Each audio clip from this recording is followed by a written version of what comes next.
naomba nikukabidhi sadaka hii kutoka kwa Mama Mariam Mwinyi, ambayo lengo lake zaidi tubebe hii, ambapo lengo lake ni kuwapatia watoto unaolea hapa, na huu ni muendelezo wake wa kufanya hivi, na hajabagua. Akasema kile si kituo cha serikali, tulikwenda kukabidhi nyumba za serikali za wazee, lakini akasema twendeni tukawakabidhi na jamii waliojitoa kushughulika mambo yetu ya jamii.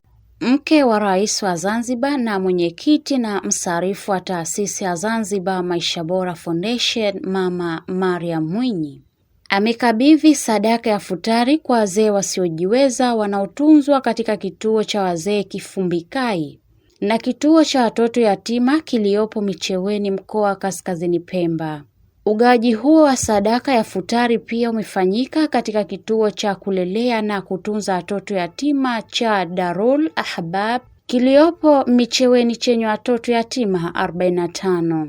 Naibu Waziri wa Maendeleo ya Jamii, Jinsia, Wazee na Watoto, Zawadi Amur Nassor, akazungumza kwa niaba ya mke wa Rais wa Zanzibar, Mama Mariam Mwinyi.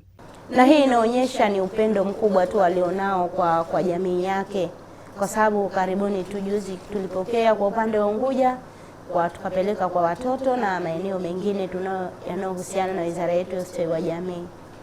Upendo kama huu si yeye tu au si mke wa rais tu anayetakiwa kufanya au rais, hata sie pia tutakiwa tuwe na upendo wa dhati, hasa kwa wale ambao tunahisi wanaishi kwenye mazingira magumu. Lakini pia unapotoa, maana yake waeka. Mtume sallallahu alaihi wasallam wasema sadaka haipunguzi mali, na sadaka huyayusha dhambi kama maji yanavyoyayusha moto.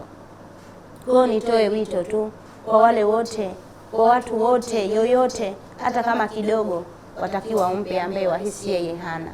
Kwa ni wajibu wetu kusaidia wenzetu waliokuwa hawana uwezo, kwa sababu kwanza ni ibada, lakini kipindi hichi tukumbuke kama ukifanya moja walipwa mara dufu zaidi. Kwa upande wa mama tumuombe, hichi alichotoa ni ujira mkubwa na ataukuta mara zaidi alichotoa.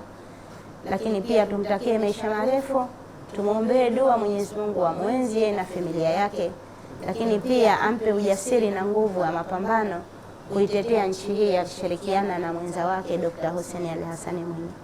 Salamu nazo zikatolewa.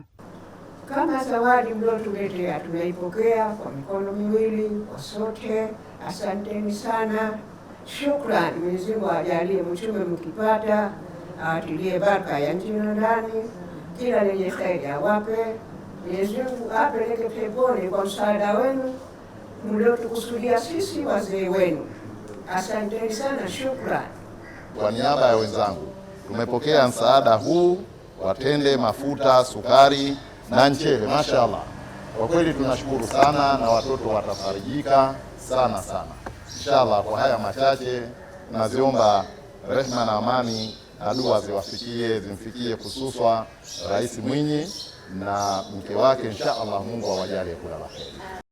Mlezi mkuu wa kituo cha kulelea na kutunza watoto yatima cha Darul Ahbab, Khamis Abdallah, naye akamshukuru mke wa Rais wa Zanzibar kwa kuonesha utu, imani na kuwajali watoto yatima.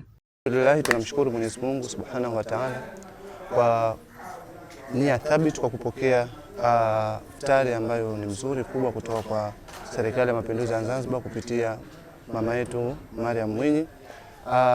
Hatuna la kuzungumza isipokuwa kwamba tunaipongeza sana ama tunaipokea sana, na alhamdulillah kwa muda mfupi uliopita tumeipokea kwa mikono miwili. Tunasema Allah amuongeze zaidi kipato kwa ajili ya kutusaidia kwa kila siku katika kituo hicho.